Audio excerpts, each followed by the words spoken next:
हरिहंत सिद्ध सूर्य उपाध्याय साधु सर्व अर्थ के प्रकाशी मांगलिक उपकारी है। तिनको स्वरूप जान रागते बड़ी जो भक्ति खाए को नवाए स्तुति को ऊंचाई है। धन्य धन्य तिन हिते काज सब आज भाए कर जोड़ बार बार वंदना हमारी है। मंगल कल्याण सुख ऐसो हम चाहत है। ओ मेरी ऐसी दशा जैसी तुम्हारी है। ओ मेरी ऐसी दशा जैसी तुम्हारी है। ओ मेरी ऐसी दशा जैसी तुम्हारी है।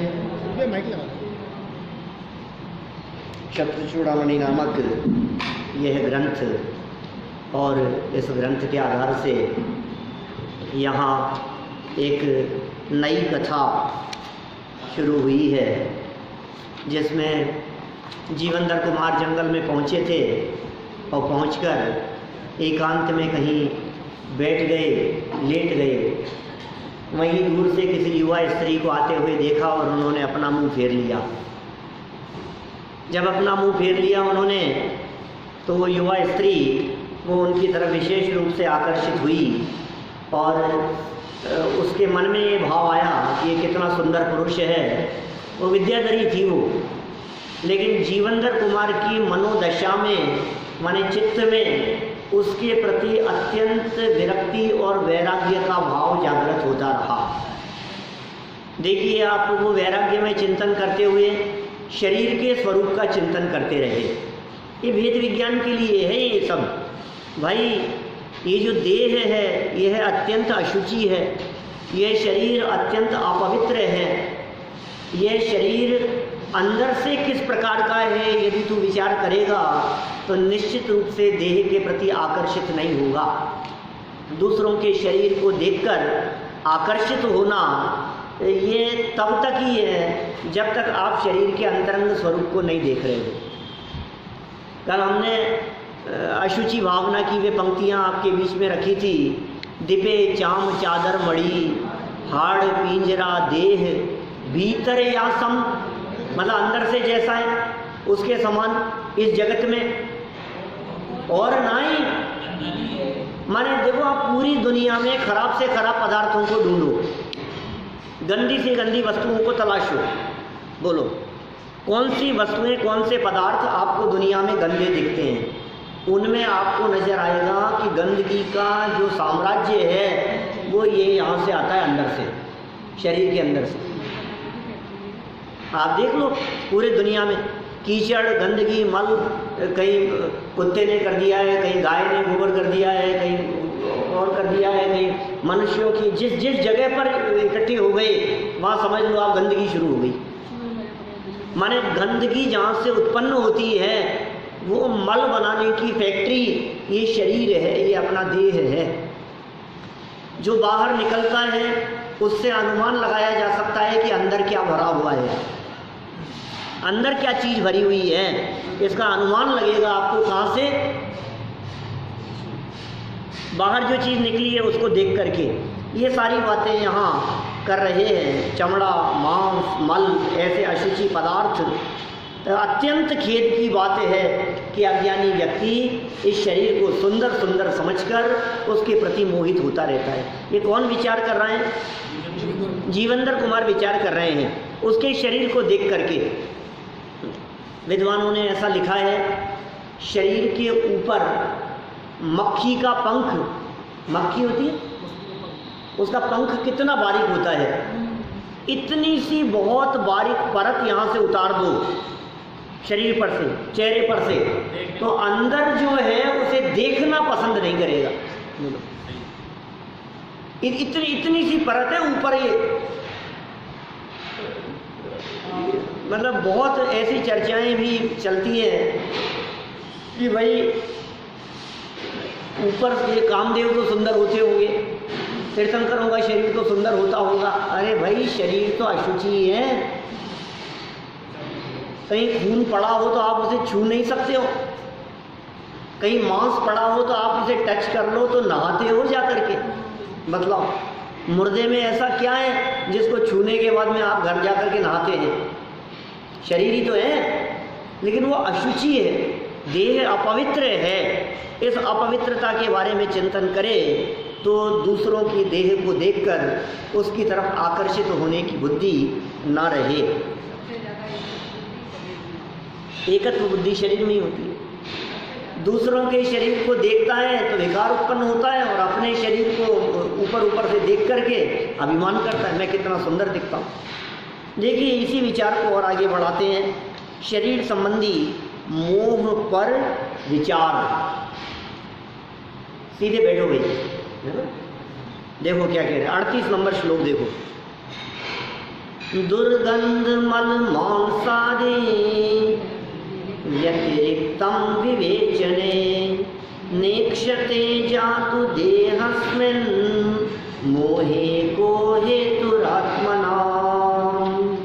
क्या?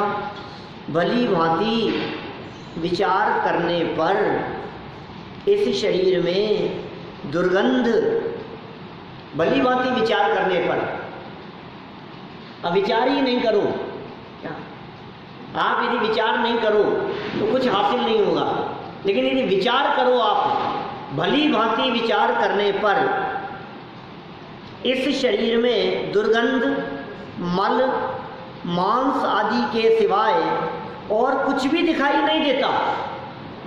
कुर्सियां हैं सब, और भी हैं, और कुर्सियां हैं, इधर भी है, यहाँ भी है। देखो क्या कह रहे हैं, इसके अलावा कुछ दिखाई नहीं देता। शरीर में दिखाओ हमारे को, कुछ है क्या? और मांस के अलावा शरीर में क्या है? मलमूत्र के अलावा शरीर में क्या है? दुर्गंध के अलावा शरीर में क्या है? ये कह रहे हैं दुर्गंध, मल, मांस आदि के सिवाय, माने इनके अलावा शरीर में और कुछ भी दिखाई नहीं देता। दांत हैं तो हड्डियां हैं, चाहे नाक से निकल रहा हो चाहे कान से निकल रहा हो, मल है, नव द्वार भये घिनकारी, अस देह करे किम यारी।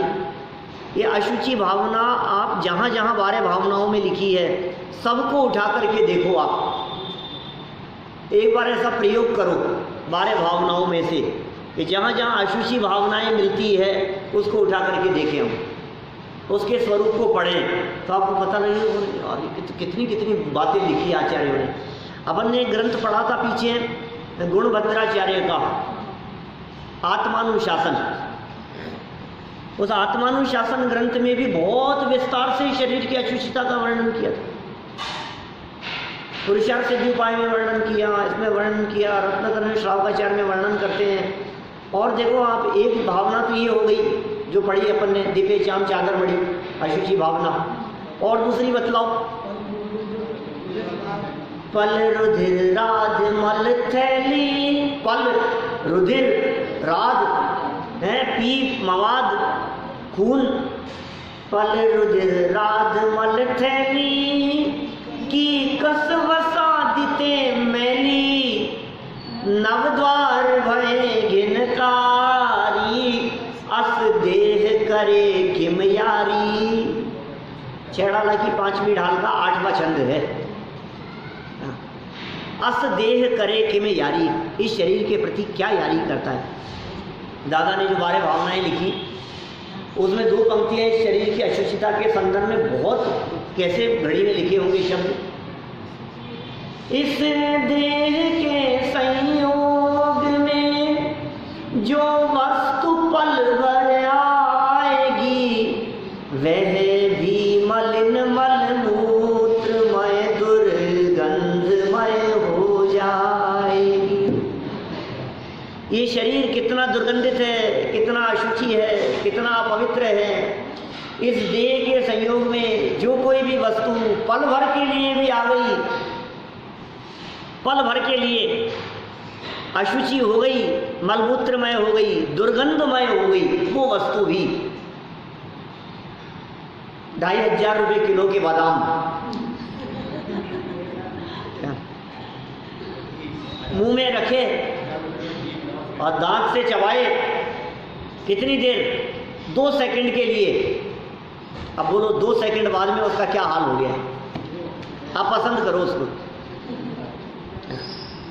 आपने एक बादाम टेस्ट किया, अच्छा नहीं लगा, और हमने मुंह में लेकर के टेस्ट किया, अच्छा लगा। क्या हमने कहा बहुत अच्छा है ये तो, आपका अच्छा नहीं था, ये लो निकालता हूँ। क्या कर रहे हो? पल भर के लिए जो शरीर के अंदर चले गई, मुंह के अंदर संयोग में आ गई, अपवित्र हो गई वो चीज़। इस शरीर की दुर्दशा है इस प्रकार की। 2 सेकंड की बात नहीं है। आप यदि थोड़े लंबे समय तक और बात करते जाओ, आगे आगे बढ़ाते जाओ, 15 मिनट के लिए अंदर पेट में रह करके दोबारा वोमिटिंग हो जाए, आप देखो हालत। 6-8 घंटे पेट में रह करके बाहर निकले तो क्या हालत होती है। ये सारी बातें दिखा रही है कि अंदर जाने पर वो पवित्र पदार्थ भी अपवित्र हो गए। वो महंगी वस्तुएं भी जो बहुमूल्य थी, जो अच्छी दिखती थी आपको, बहुत महंगी से महंगी, वे भी सब अशुचि हो गई।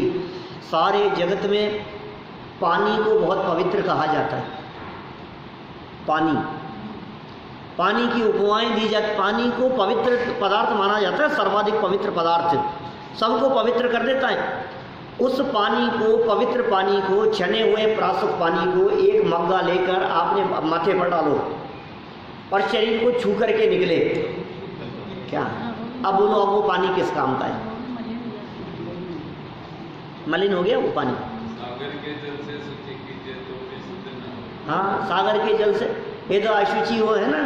शौच धर्म का अर्घ, बहुत सुंदर लिखा हो शौच धर्म के अर्घ में, 10 लक्षण धर्म में, 10 लक्षण पूजन में ध्यानत राय जी ने, उसमें लिखा उन्होंने, ऊपर अमल मल भयो भीतर कौन विधि घट शुचि कहे, बहुदेह मैली सुगुण तैली शौच गुण साधु लहे। और ऊपर नित गंग जमुन समुद्र नहाए, अशुचि दोष स्वभाव थे। नित खूब किए साहब 10 लक्षण पूजन ध्यान कराई जी, किसने नहीं करी है? याद भी होगी लाइनें हैं? नित माने हमेशा ही, गंगा पूरी गंगा से नहा लो, जमुना से नहा लो, नित गंग जमुन। और इतना ही नहीं, समुद्र नहाए, गंगा से नहाओ, चाहे पूरी यमुना नदी से नहाओ, चाहे पूरे समुद्र से स्नान कर लो, तो बतलाओ पवित्र हो जाएगा कि नहीं? ये शरीर शुद्ध हो जाएगा कि नहीं? एक सुंदर उदाहरण दिया।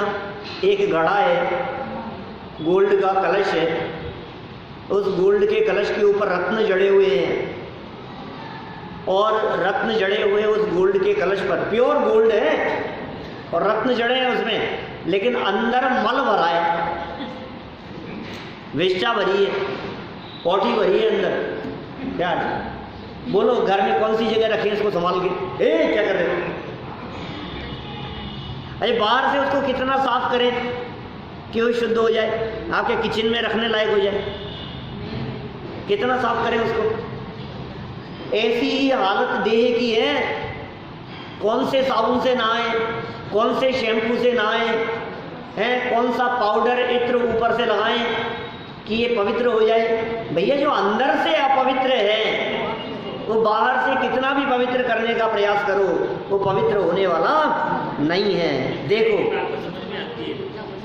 हाँ सही बात, वो उदाहरण तो समझ में आता है, शरीर वाली बात समझ में नहीं आती। देखो, इतना होने के बावजूद भी क्या कहा? ऊपर अमल मल भरियो भीतर कौन विधि घट शुचि कहे।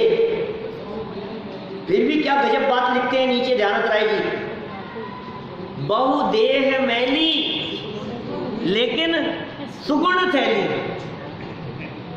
थैली की गाड़ी इसकी कीमत है क्या? और शौच गुण साधु लहे। भाई साहब, ये देह कितना भी अपवित्र हो,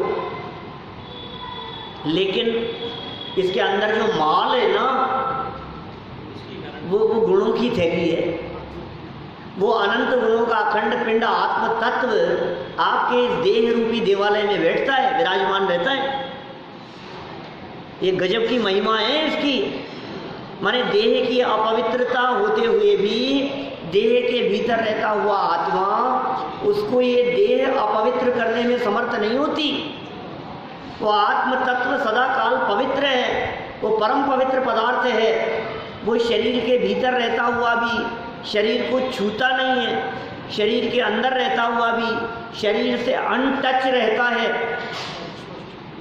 अवध्य स्पष्ट है, अस्पर्शी, अरस अरूपी अस्पर्शी है वो तत्व, स्पर्श मात्र से रहित है, रह रहा है शरीर में, लेकिन शरीर में रहता हुआ भी शरीर को छूता नहीं है।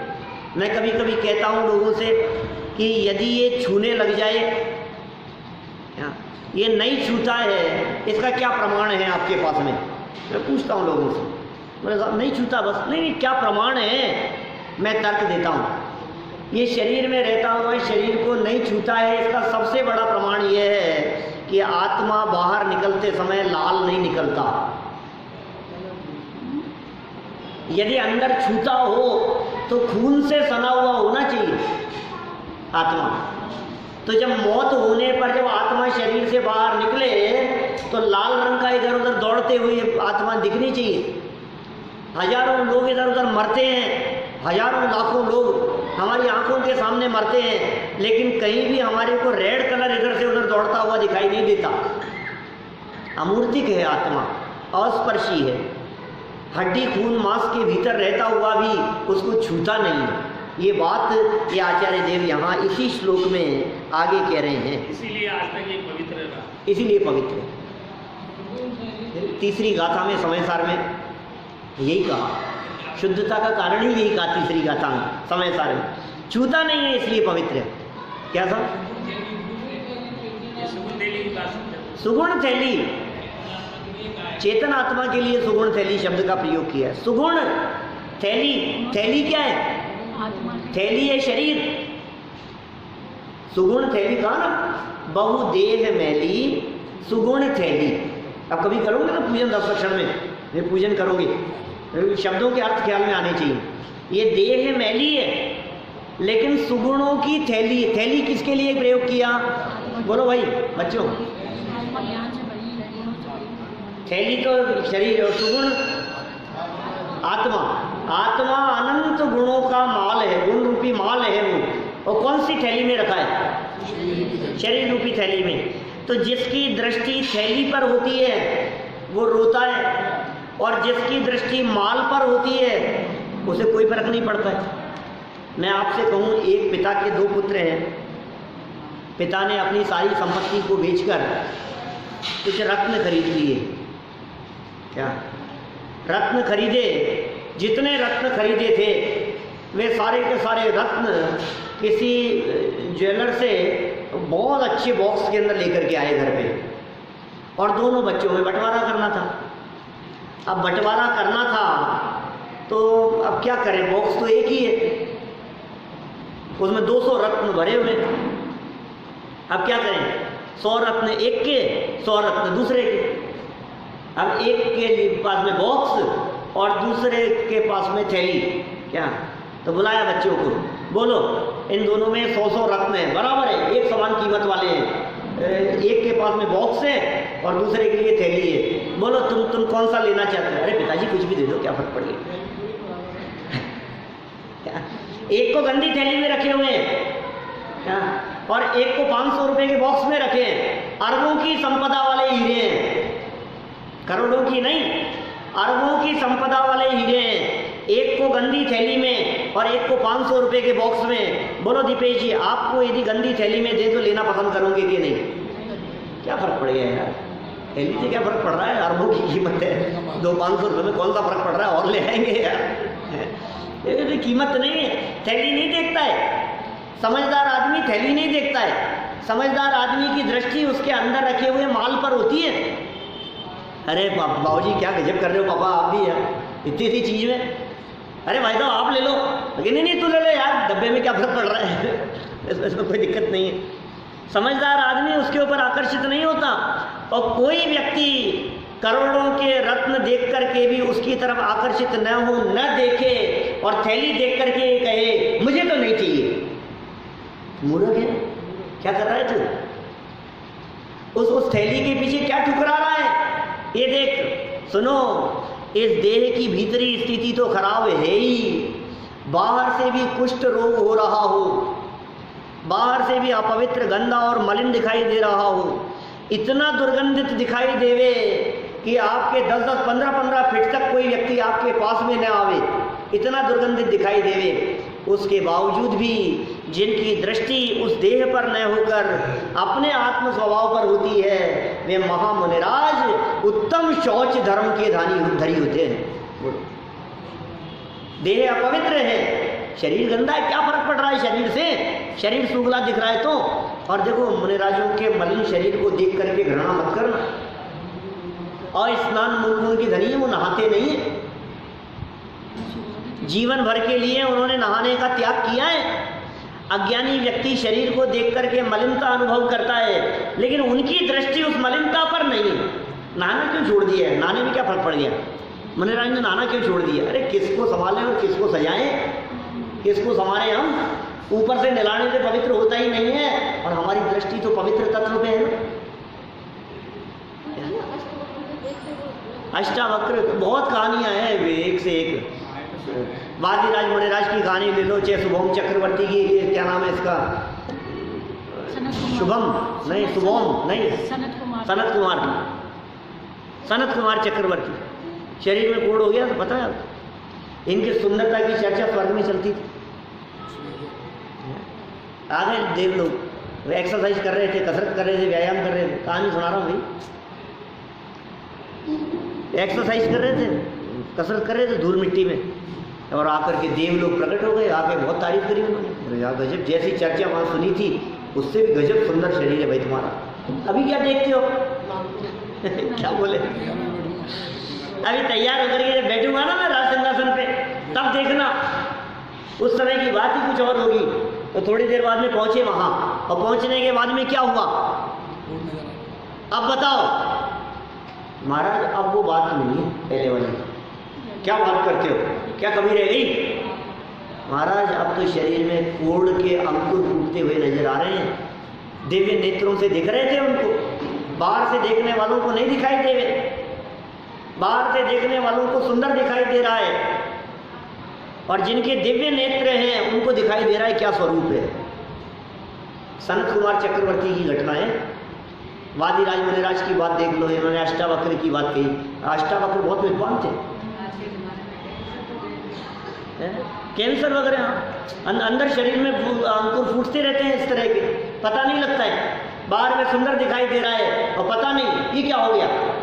अभी तक तो ठीक थे और 2 दिन बाद में ये क्या हो गया, कैंसर का पता लगा और शरीर सूखने लगा। बोलो, पता लगने के बाद ज़्यादा सूखता है, ज़्यादा जल्दी सूखता है, टेंशन और विकल्पों से। अष्टावक्र का नाम सुना है आपने? बहुत बड़े विद्वान थे, भारतीय इतिहास, भारतीय संस्कृति में नाम है उनका, संस्कृत साहित्य में भी चर्चाएं चलती हैं। बहुत बड़े विद्वान। राज दरबार में राजा ने एक विद्वत संगोष्ठी का आयोजन किया। बहुत बड़े बड़े विद्वान अलग अलग देश देशांतरों से वहाँ आए अपना वक्तव्य प्रस्तुत करने के लिए, बुलाया था उनको। अष्टावक्र, जैसे ही अष्टावक्र नाम उनका पड़ गया था, उनका शरीर 8 जगह से मुड़ा हुआ था, टेढ़ा था। वक्र माने टेढ़ा, अष्ट माने 8 जगह से ऐसे ऐसे ऐसे मुड़ा हुआ था उनका, टेढ़ा मेढ़ा शरीर था, मतलब कुबड़ निकली हुई है, हाथ ऐसे मुड़ा हुआ है, बहुत मतलब 8 जगह से जिनका शरीर मुड़ा हुआ हो, चलते होंगे तो कैसे चलते होंगे। जैसे ही उन्होंने राज दरबार में प्रवेश किया, पूरी सभा में बैठे हुए जितने लोग थे, विद्वान लोग, सब के सब विद्वान लोग उसकी उनकी शरीर आकृति को देख करके हंसने लगे। सब एकदम ऐसे ऐसे हंसी और मजाक बन गई उनकी। वक्तव्य चलते रहे, वे बैठ गए अपनी सीट पर आकर के, वक्तव्य होते रहे। जब इनका नंबर आया, क्या खड़े हुए तो लोग तो हंसते देखते हंस रहे थे। उन्होंने अपना वक्तव्य शुरू करते हुए पहला वाक्य कहा, हे चमारों।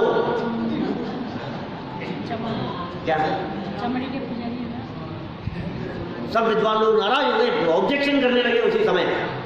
तो उन्होंने कहा कि मैं तो यहाँ विद्वान समझ करके आया था, लेकिन चमड़े की परख करने वाले चमार नहीं तो और कौन होंगे। क्या बहुत विद्वत्तापूर्ण उनका जब वक्तव्य सुना तो सबने दांतों तले अपनी उंगली चबा ली, पानी पानी हो गए सब। ये चमड़े को देख करके आप किसी व्यक्तित्व की परीक्षा कर रहे हैं। चमड़े की परख किसे होगी बतलाओ। ये चमड़ा है, ये ऊपर से दिखाई देने वाला, इस चमड़े की तरफ दृष्टि नहीं देवे। विद्वानों की दृष्टि, ज्ञानियों की दृष्टि चमड़े पर नहीं होती है। इस बाहरी रूप में कुछ दम नहीं है। मैं आपसे पूछता हूँ, आपको अपने पुत्र के लिए लड़की लेकर के आनी है, बहुत सुंदर है, बहुत सुंदर है, बहुत ही सुंदर है, जिसकी सुंदरता की कल्पना नहीं कर सकते, लेकिन बुद्धि से कंगाल है। बोलो क्या करो, तैयार हैं आप? टॉप फ्लोर खाली है उसका, स्क्रू ढीला है, क्या क्या शब्द दे सकते हो आप उसके लिए। बोलो आप तैयार हैं क्या? कहो कुछ समझती कुछ है, बोलो कुछ समझ में कुछ नहीं आता है। और ये बात प्रसिद्ध है उसके लिए, जानते हैं लोग, दो चार लोगों से आपने पूछा तो आपको पता लग गई। लेकिन सुंदर इतनी है कि हर जब वो आएगी ना मंडप में, क्या स्टेज पर जब आएगी तो आपकी सारी सभा के जितने लोग होंगे, 2000 लोगों को जिनको शादी में बुलाया है, सब तारीफ करेंगे। बोलो क्या करना है? बोलो साहब, तैयार है क्या आप? तो भाई साहब कम सुंदर चलेगी क्या? ये नहीं चलेगी। माने सुंदरता के ऊपर गुण हावी होते हैं हमेशा। ये शरीर सुंदर हो या बदसूरत हो, इससे कोई फर्क नहीं पड़ता है, लेकिन अंदर में गुण कितने हैं, महत्वपूर्ण बात वो है। ये यहाँ कह रहे हैं आचार्य देव, देखो ज्ञानियों की दृष्टि किस पर होती है और अज्ञानियों की दृष्टि किस पर होती है, ये बात कर रहे हैं यहाँ। अभी तो अन्वयार्थ पढ़ रहे थे हम। दुर्गंध मल मांसादिक के सिवाय और कुछ भी दिखाई नहीं देता। किसमें? इस शरीर में कुछ भी दिखाई नहीं देता, तो भी जीवों का देह पर मोह होने में क्या हेतु, समझ में नहीं आता है। इतना होने के बावजूद भी वहाँ तो सब समझदार बनते हैं, घर में बहू लाने में तो सब समझदार बन रहे हैं। वहाँ तो अच्छा लड़का देखते हैं, अकेले सुंदर नहीं, सुंदरता भी हो गुणों के साथ में तो बहुत अच्छा है। लेकिन गुण ना हो और सुंदरता हो तो वो कोई सुंदरता किसी काम की नहीं। ये कह रहे क्या हेतु है, विचार कर रहे हैं। जीवनधर कुमार खुद विचार कर रहे हैं, अरे यार ये क्या देख रहा है, पैकिंग के ऊपर आकर्षित हो रहा है, माल तो कचरा है अंदर। माल और पैकिंग दो चीजें हैं ना। अंदर माल अच्छा हो उसकी कीमत है या बाहरी पैकिंग की कीमत है? बताओ। कीमत तो माल की है, पैकिंग में क्या दम है? अज्ञानी पैकिंग पे आकर्षित होता है, ज्ञानी की दृष्टि माल पर हुआ करती है। हमारी दृष्टि माल पर है या पैकिंग पर है, ये हमें देखना पड़ेगा। ये शरीर पैकिंग में है और अंदर माल वो आत्मा है, वो माल है, अंदर बैठा हुआ आत्मा, उसमें गुण है। वो ऐसा माल है, वो ऐसा रॉ मटेरियल है अंदर इस देह के भीतर मौजूद, जो रॉ मटेरियल कुछ काल बाद में उस स्वरूप को देखने पर परमात्मा बन जाता है। वो रॉ मटेरियल है अंदर, जो रॉ मटेरियल थोड़े काल बाद में फिनिश गुड्स होकर के जब सामने आएगा तो सिद्ध परमात्मा बन करके निखर के सामने आएगा। बोलो, वही आत्मा है। कोई फर्क है? सिद्ध आत्मा में और हमारे में क्या फर्क है? बोलो। वो फिनिश गुड्स है, ये रॉ मटेरियल है। ये बहिरात्मा है, बहिरात्मा अंतरात्मा बनता है, अंतरात्मा कुछ काल बाद में परमात्मा बन जाता है। आत्मा के 3 प्रकार बतलाए थे, बहिरात्मा, अंतरात्मा और परमात्मा। बहिरात्मा, अंतरात्मा और परमात्मा। मिथ्या दृष्टि बहिरात्मा है, सम्यक दृष्टि 4 से लेकर 12वें गुणस्थान तक अंतरात्मा है और 13वें 14वें गुणस्थानवर्ती परमात्मा है। दृष्टि कहाँ होनी चाहिए? लक्ष्य वहाँ है। देखो आप पत्थर देखने के लिए जाते हैं, मूर्तियाँ बनती है, रत्न देखने वाले, रत्नों का व्यापार करने वाले, यहाँ भी तो है अपने रत्नों का व्यापार करने वाले जो लोग हैं, जब वो खड़ खरीदते हैं वो क्या देखते हैं उसमें? उसमें देखते हैं पानी कितना है, इसका कैसा मैटर बन सकता है, क्या चीज़ बन सकती है। आपको दिखाए ना भी आपको पसंद नहीं आएगा। आपको खान से निकला हुआ गोल्ड दिखाए ना, आपको पसंद नहीं आएगा। जो खान से निकला है अभी अभी काला गंदा पिट्टी काली माँ सही अपवित्र दिख रहा है, बेकार है ये। लेकिन वो जो खरीदने वाले हैं ना, वो जानते हैं उसकी कीमत क्या है, ये क्या चीज़ निकलने वाली है। ये बता रहे हैं यहाँ, पता नहीं क्या हेतु है, लोगों को क्यों नहीं पसंद आता है। देखो, जीव से क्या कह रहे हैं, जीव से सहित या रहित होने पर भी, दोनों बातें कह दी है। 337 नंबर पेज नीचे लास्ट लाइन है। जीव से सहित या रहित होने पर भी इस शरीर में दुर्गंधित मल मांस आदि के अतिरिक्त अन्य कुछ भी देखने में नहीं आता। शरीर अंदर बैठा हो, शरीर में आत्मा बैठा हो या आत्मा नहीं बैठा हो, उससे फर्क नहीं पड़ रहा है। आत्मा अंदर है तो भी इस शरीर के अंदर तो हड्डी खून मांस के अलावा कुछ नहीं दिखाई दे रहा है, और आत्मा निकल करके चला जाए तो भी शरीर में और कुछ दिखाई नहीं दे रहा है। तथापि जीव इस शरीर से मोह करता है, इसका कारण क्या है, इसका विचार करना चाहिए। गंभीरता से इस मुद्दे पर विचार होना चाहिए। लो, विचार के लिए बहुत सुंदर बातें इन्होंने यहाँ लिख दी है। 39 नंबर का श्लोक है। अज्ञानमशुचेर्बीजं ज्ञात्वा व्यूहं च देहकम् आत्मात्र सस्पृहो भक्ति कर्माधीनत्वमात्मनः।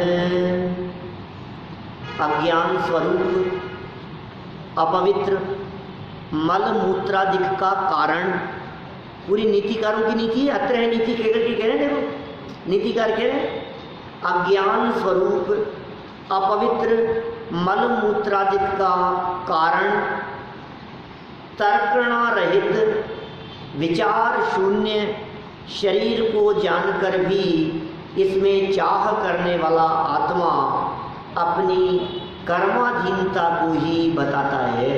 तो क्या करें, पर विवशता को बतला रहा है, मिथ्यात्व हावी हो रहा है, क्या करें।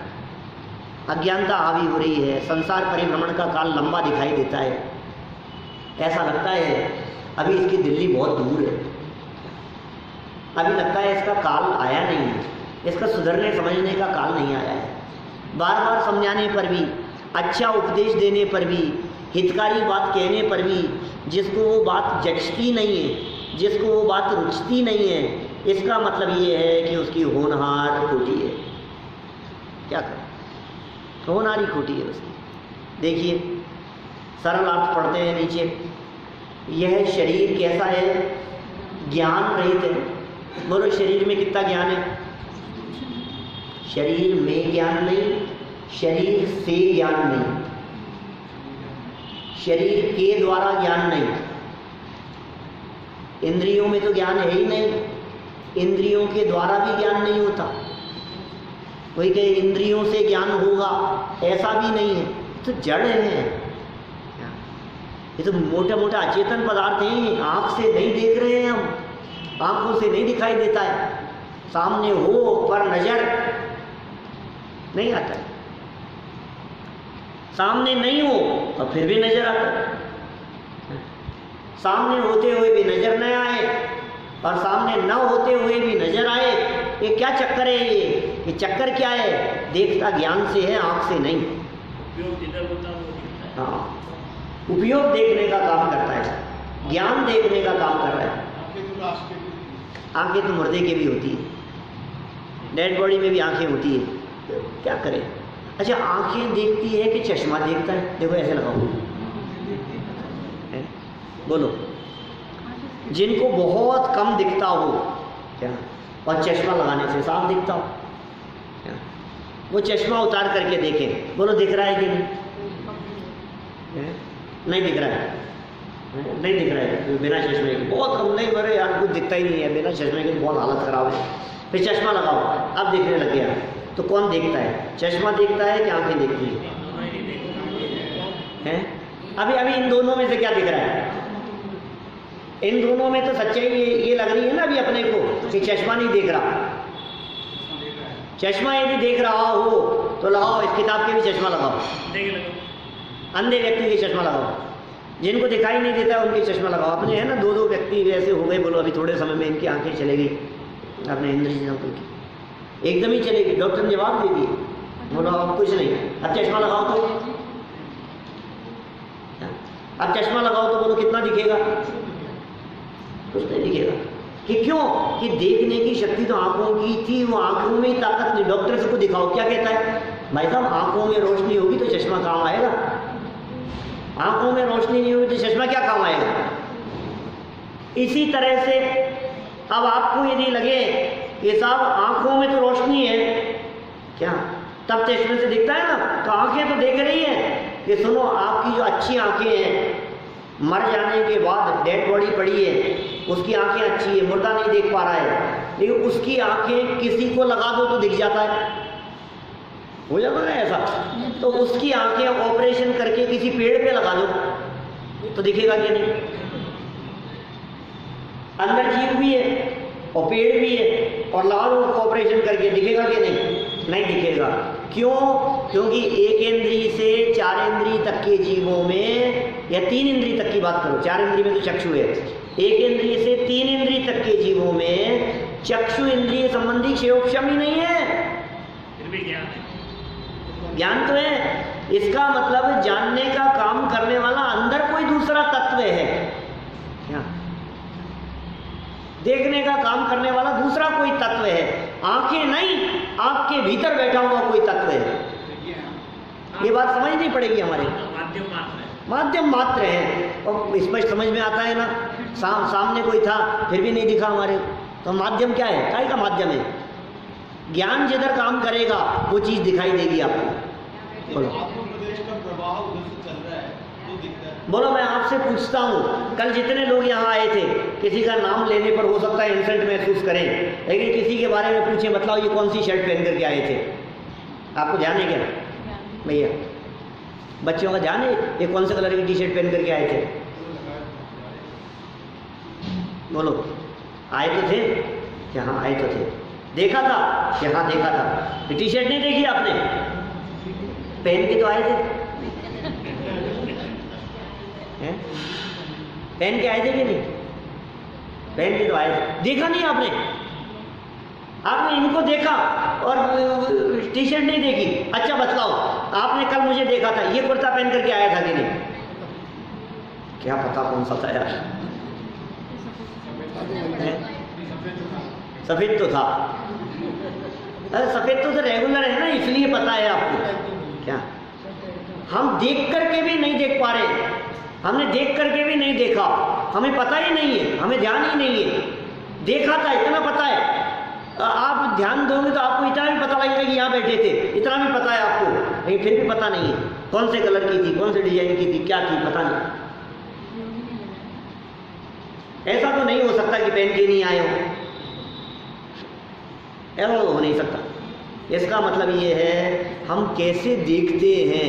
बोलो, देख करके भी ना देखें। कई लोग इस प्रकार की बातें करते हैं, शरीर जब इस प्रकार का है तो दिखेगा कैसे नहीं? शरीर है ना, सब दिखता है ना कि सुन तेरे पास में है क्वालिटी ऐसी, तो न देखे, देख करके भी अनदेखा कर ले, गौण करने की विशेषता। आपने अपने आत्म तत्व को मुख्य करना है और शरीर को गौण करना है। शरीर गौण हुआ और आत्मा मुख्य हुआ, काम हो गया। बोलो, ये कितनी जबरदस्त बात कह रहे हैं यहाँ पे, ये सिखा रहे हैं यहाँ पे।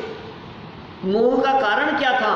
कर्माधीनता, ना समझ, बुद्धि नहीं लगाना, देखना नहीं, ऐसा समझ लेना करे यार मैं क्या करना है यार।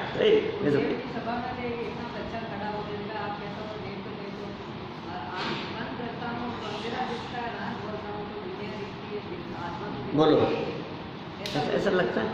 ऐसा प्रश्न किया एक बच्चे ने, ऐसा कह रहे उनकी सभा में, छोटे से बच्चे ने बीच में खड़े होकर के प्रश्न किया। क्या प्रश्न किया? कि आंख बंद करता हूँ तो अंधेरा दिखता है, और आँख खोलता हूँ तो सारी दुनिया दिखती है।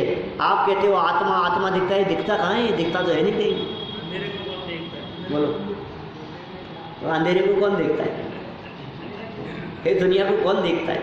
देखने वाले को देख। क्या देखने वाला कौन है? ये दिखाई किसको दे रहा है?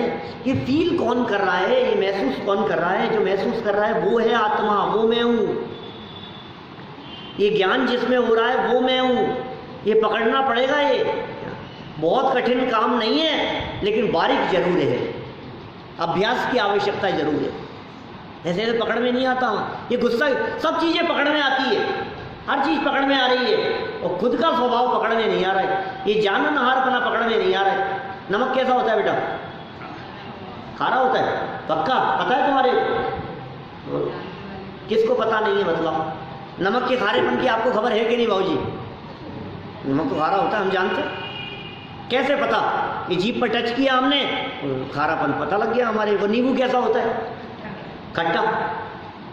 सबका स्वभाव पता है। मिर्च का स्वभाव पता है कैसा होता है, और मिश्री का स्वभाव पता है कैसा होता है। और हमने पूछा आत्मा का स्वभाव कैसा होता है?